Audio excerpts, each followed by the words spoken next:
మీకు న్యూస్ ప్రేక్షకులకు ప్యానెల్ ఉండే సభ్యులకు అందరికీ నమస్కారం సార్. నమస్తే. ఏంటి చంద్రబాబు నాయుడు గారు ఢిల్లీ వెళ్తున్నారంట, అన్కన్ఫర్మ్డ్ న్యూస్ మీడియాలో, చాలా ప్రధానమైన మీడియాలో ప్రముఖంగా వస్తోంది. భారతీయ జనతా పార్టీతో కలుస్తారంట, కలవడానికి సంబంధించిన చర్చలు జరిగే అవకాశం ఉంది అనేది స్పెక్యులేషన్. మీరేమనుకుంటారు? మీ రియాక్షన్ ఏంటి దీనిపైన? మేమేమనుకుంటాం అంటే రాష్ట్ర ప్రజలు ఏమనుకుంటారంటే పాపం ఈయన 40 సంవత్సరాల అనుభవం ఉన్న ముఖ్యమంత్రి చంద్రబాబు నాయుడు గారు 14 సంవత్సరాలు ముఖ్యమంత్రిగా పనిచేసి దేశ ప్రధానులను, రాష్ట్రపతులను, లేకుంటే సత్యనాథిల్లా ఇలాంటి వాళ్ళందరినీ అందించేదానికి, దేశానికి అందించడానికి ఈయన ఈ రాష్ట్రంలో ఆవిర్భవించాడు కదా. అలాగే రేపు 2024 ఎలక్షన్ల తర్వాత ఎవరు భారతదేశానికి ప్రధానమంత్రిగా ఉంటారు? నరేంద్ర మోడీ గారు ఉంటారా, లేకుంటే రాహుల్ గాంధీ గారు ఉంటారా, లేకుంటే ప్రియాంక గాంధీ గారు ఉంటారా? ఎవరుంటారో వాళ్ళు డిసైడ్ చేయడానికి వెళ్తున్నట్టుగా నాకైతే అనిపిస్తా ఉంది. ఎందుకంటే పాపం ఆయన ప్రతిసారి చెప్తా ఉంటాడు కదా, నేను ఈ దేశానికి ప్రధానమంత్రి నేనే అందించాను, రాష్ట్రపతులు అందించాను తమ్ముళ్ళు, నాకెవరితో అవసరం లేదు అని అన్న చంద్రబాబు నాయుడు గారు తెలుగుదేశం పార్టీ పుట్టిందే ఢిల్లీకి ఎదురుగా నిలబడతాను, కాంగ్రెస్ పార్టీకి ఎదురుగా నిలబడతాను, కాంగ్రెస్ పార్టీకి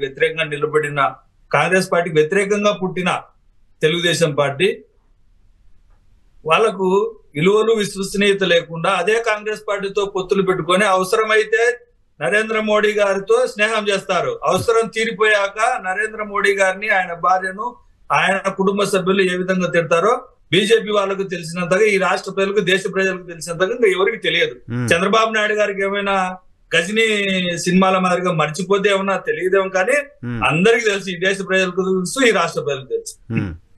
కానీ సరే సార్, మీరు మరి ఎంత వెటకారంగా మాట్లాడినా చంద్రబాబు నాయుడు గారి గురించి, చంద్రబాబు నాయుడు గారు ప్రభుత్వం పైన, వైఎస్ఆర్ కాంగ్రెస్ పార్టీ ప్రభుత్వం పైన ఏ రకమైన విమర్శలు చేశారో, అవినీతికి సంబంధించి కావచ్చు, కుంభకోణాలకు సంబంధించి కావచ్చు విమర్శలు చేశారో, అదే తరహా విమర్శల్ని ఆంధ్రప్రదేశ్ రాష్ట్రానికి వచ్చిన సందర్భంలో అమిత్ షా గారు మాట్లాడారు. ప్రభుత్వానికి వ్యతిరేకంగా, ప్రభుత్వం తీసుకున్న చర్యలు, విధానాలకు వ్యతిరేకంగా ఈవెన్ నడ్డా గారు మాట్లాడారు. సో ప్రభుత్వం అవినీతికి పాల్పడుతోంది, ఇక్కడ ప్రజా వ్యతిరేక పాలన చేస్తోంది అని బీజేపీ, తెలుగుదేశం పార్టీ రెండూ ఒకే లైన్లో ఉన్నప్పుడు ఆ రెండు పార్టీలు కలవడానికి సంబంధించిన పాసిబిలిటీ ఎందుకు ఉండదు? రాజకీయ పార్టీలు ఒకసారి విడిపోయిన తర్వాత అలాగే ఉంటాయా? మళ్ళీ కలిసే పరిస్థితి ఎందుకు ఉండదు? మేము ఎక్కడ కలవద్దని కానీ, లేకుంటే వాళ్ళ కాపురంలో మంటలు పోయడం కానీ, లేకుంటే నిప్పులు పోయడం మేమేం చేయడం లేదు. వాళ్ళు కలవాలి. Congress party, BJP, Telugu Desam party, Janasena party, CPI, CPM, ఈ దేశంలో ఉండే అన్ని ప్రధాన ప్రతిపక్షాలన్నీ వచ్చి ఆంధ్రప్రదేశ్ లో జగన్మోహన్ రెడ్డి గారికి వ్యతిరేకంగా పోరాడాలనే కోరుకుంటా ఉన్నాం. మేము ఎక్కడ వాళ్ళను చేయొద్దనో లేకుంటే ఇంకొకటో చేయలేదు. అమిత్ షా గారు మాట్లాడినా, నరేంద్ర మోడీ గారు ఈ రాష్ట్రానికి వచ్చి ఏం మాట్లాడినా రాష్ట్ర ప్రభుత్వం మీద, జగన్మోహన్ రెడ్డి గారి మీద మాట్లాడితే ఈ రాష్ట్ర ప్రజలు దానికి సమాధానం చెప్తారు. ఎందుకంటే జగన్మోహన్ రెడ్డి గారు ఇంతవరకు అందరికీ సంక్షేమ కార్యక్రమాలు పంచారన్నారు తప్ప ఎక్కడ తిన్నారని ఎక్కడ చెప్పలే. ఏదైతే వాళ్ళు అన్నారో దానికి రాష్ట్ర ప్రజలు సమాధానం చెప్తారు.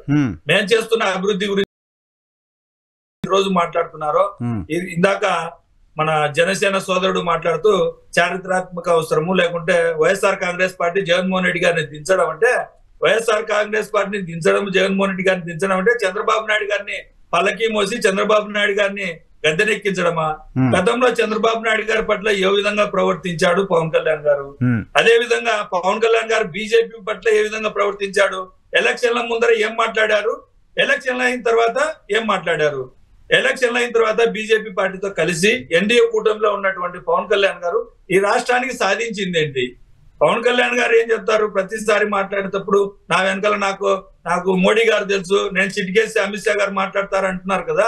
అమిత్ షా గారితో, నరేంద్ర మోడీ గారితో ఈ రాష్ట్రానికి రావాల్సిన ప్రత్యేక హోదా గురించో మిగతా అన్ని అంశాల పట్ల ఆయన ప్రవర్తించి, ఆయన జగన్మోహన్ రెడ్డి గారు తీసుకురాలేకపోయారు, నేను తీసుకొస్తాను, నా యొక్క ప్రాబల్యం కోసం పవన్ కళ్యాణ్ గారికి ప్రపంచవ్యాప్తంగా ఉన్న అభిమానుల కోసం బీజేపీ పార్టీ ఎదురు చూస్తోంది కాబట్టి నేను అడిగిన వెంటనే తక్షణం అన్ని ఇవ్వగలవారు బీజేపీ వాళ్ళు కాబట్టి ఇస్తారని ఏ రోజైనా ఈ రాష్ట్రానికి మేలు చేసిన చరిత్ర ఎక్కడైనా ఉందా?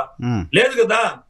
అంటే జగన్మోహన్ రెడ్డి గారి అన్ని సర్వేలలో జగన్మోహన్ రెడ్డి గారు మళ్ళా ముఖ్యమంత్రి అవుతారని చెబుతున్నారు కాబట్టి, అన్ని సర్వేల్లో వస్తున్న సర్వేల ప్రకారం జగన్మోహన్ రెడ్డి గారు మళ్ళా ముఖ్యమంత్రి అవుతారని తెలుసుకొని ఈ రాష్ట్రంలో లేని ప్రతిపక్షాలను BJP, Congress party, CPI, CPM అన్ని పార్టీలతో జత కలిసి చంద్రబాబు నాయుడు గారు 40 సంవత్సరాల అనుభవము, 14 సంవత్సరాలు ముఖ్యమంత్రిగా పనిచేసి ఈ రాష్ట్రానికి ప్రజలకు చేసింది చెప్పుకోలేక వీళ్ళందరి మీద ఆధారపడుతున్నారంటే జగన్మోహన్ రెడ్డి గారు ఎంత బలంగా ఉన్నారో మీ ద్వారా తెలియజేస్తా ఉన్నాను.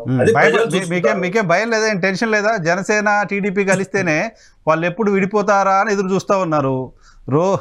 రోజు వాళ్ళిద్దరి మధ్య ఎట్లా గొడవలు పెట్టాలా అని చూస్తున్నారు.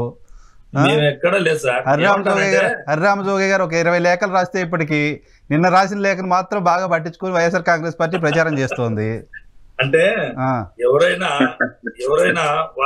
వాళ్ళ వ్యక్తిత్వం తెలియదు కదా. పవన్ కళ్యాణ్ గారి వ్యక్తిత్వము కొద్ది దూరం నడిచిన తర్వాత తెలుస్తుంది. బీజేపీ పెద్దలకు కూడా ఇంకా తెలిసినట్లేదు. ఎందుకంటే పాపం చంద్రబాబు నాయుడు గారు అవినీతి కేసులో జైలుకి వెళ్తే జైల్లోకి వెళ్ళి చంద్రబాబు నాయుడు గారితో మిలాఖత్ అయి బయటకు వచ్చి నేను బీజేపీ పెద్దలతో కూడా మాట్లాడతాను, మాతో పాటు బీజేపీ ఉందని చెప్తా ఉన్నాడు. మరి బీజేపీ పెద్దలు చెప్పాలి చంద్రబాబు నాయుడు కలుస్తారా కలవరా? పాపం బీజేపీలో నికార్సైన బీజేపీ నాయకులు కార్యకర్తలు ఏదైతే ఎప్పటి నుంచే బీజేపీ నమ్ముకున్న వాళ్ళు మాత్రం ఒంటరిగా పోటీ చేయాలనుకుంటా. అంటే ఆ పార్టీలో పారాచూట్ బ్యాచ్ అని కొంతమంది ఉన్నారు. తెలుగుదేశం పార్టీ నుంచి రాజ్యసభ సభ్యులు లేకుంటే పురంధరేశ్వరి లాంటి వాళ్ళు ఇంతవరకు ఇప్పటికి కూడా తెలుగుదేశం పార్టీతో పొత్తుల కోసం అరువులు చాపుతా ఉన్నారు. ఇంతవరకు వెంకయ్య నాయుడు గారితో సహా పక్క రాష్ట్రంలో బీజేపీ అంటే కర్ణాటకలో బీజేపీ బలంగా ఉంది, మన తెలంగాణలో బీజేపీ బలంగా ఉంది, ఆంధ్రప్రదేశ్ లో బీజేపీ బలంగా లేకపోవడానికి కారణం ఏమిటంటే ఆ పార్టీలో ఉన్నటువంటి తెలుగుదేశం తొత్తులతోనే బీజేపీ పార్టీ ఇంతవరకు ఈ పరిస్థితిలో ఉంది అనేది చూసుకుంటారు. భారతీయ జనతా పార్టీ ఎట్లా బలోపేతం చేయాలో వాళ్ళు చూసుకుంటారు. మీరు కొన్ని అలిగేషన్స్ చేశారు. నేను రవి గారితో ఆన్సర్ నేను ప్రజల్లో ఉన్నది చెప్పాను.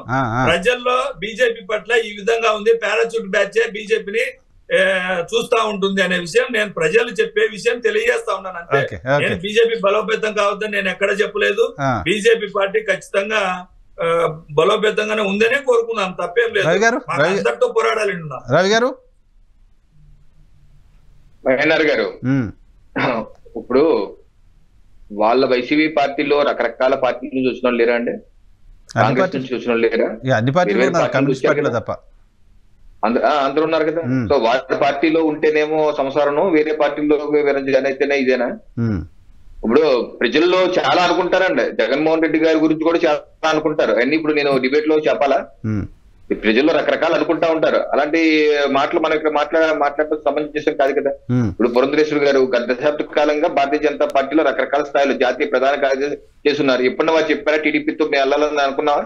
అన్నావా ఎప్పుడన్నా? ఒక ప్రతిపక్ష పార్టీగా రాష్ట్రంలో జరుగుతున్నటువంటి అవినీతి మీద, లిక్కర్ మీద, వాటి మీద విమర్శించడం ప్రతిపక్ష పార్టీ సహజంగా చేసే పనే. మీరు చేయలేదా? ప్రతిపక్షంలో ఉన్నప్పుడు జగన్మోహన్ రెడ్డి గారు చేయలేదా? అప్పుడు హోంమంత్రి గారు కలిసి కంప్లైంట్ ఇవ్వలేదు, ఇచ్చారు కదా. అంత మాత్రం చేత అక్కడ బంధుత్వం ఉన్నంత మాత్రాన ఇప్పుడు చెప్పండి, మీరు షర్మిల గారు మీరు కలిసి కావాలని కుట్ర చేస్తున్నారు రాష్ట్రం మీద కనిపించేదానికి. మరి మీ ఇద్దరు ఒక కుటుంబమే కదా. ఇప్పుడు పురంధేశ్వరి గారు చంద్రబాబు నాయుడు ఒకే కుటుంబం అయినప్పుడు మీరు షర్మిల ఒకే కుటుంబం కదా. మరి కావాలని చెప్పి డైవర్ట్ చేసి డైవర్షన్ పాలిటిక్స్ రాష్ట్రంలో కన్ఫ్యూజన్ మీరు కావాలని క్రియేట్ చేస్తున్నారా? ఎన్ని రకరకాలు ఉంటాయి. ఏంటంటే పురంధరేశ్వరి గారి మాటలు ఏ విధంగా ఉన్నాయంటే టీడీపీకి అనుకూలంగా ఉన్నాయి. షర్మిలమ్మ గారు మాట్లాడే మాటలు బీజేపీ పార్టీతో మేమేదో పొత్తులో ఉన్నామని ఏదైతే మాట్లాడుతున్నారో, క్రిస్టియానిటో, మతం పేట, కులాల పేట ఏదైతే చంద్రబాబు నాయుడు గారికి అనుకూలంగా ఉండేదానికి షర్మిలమ్మ గారు మాట్లాడుతూ ఉన్నారు. దానికి షర్మిలమ్మ గారు మాట్లాడేదానికి, పురంధరేశ్వరి గారు మాట్లాడేదానికి చాలా తేడాలు ఉన్నాయి. మేము అలాగే పురంధరేశ్వరి గారు అలాగే ఉంటారు, మా అధ్యక్షురాలు టీడీపీతో కలిసి ఉండేదానికి ప్రయత్నం చేస్తారంటే మాకు ఎటువంటి అభ్యంతరం లేదు.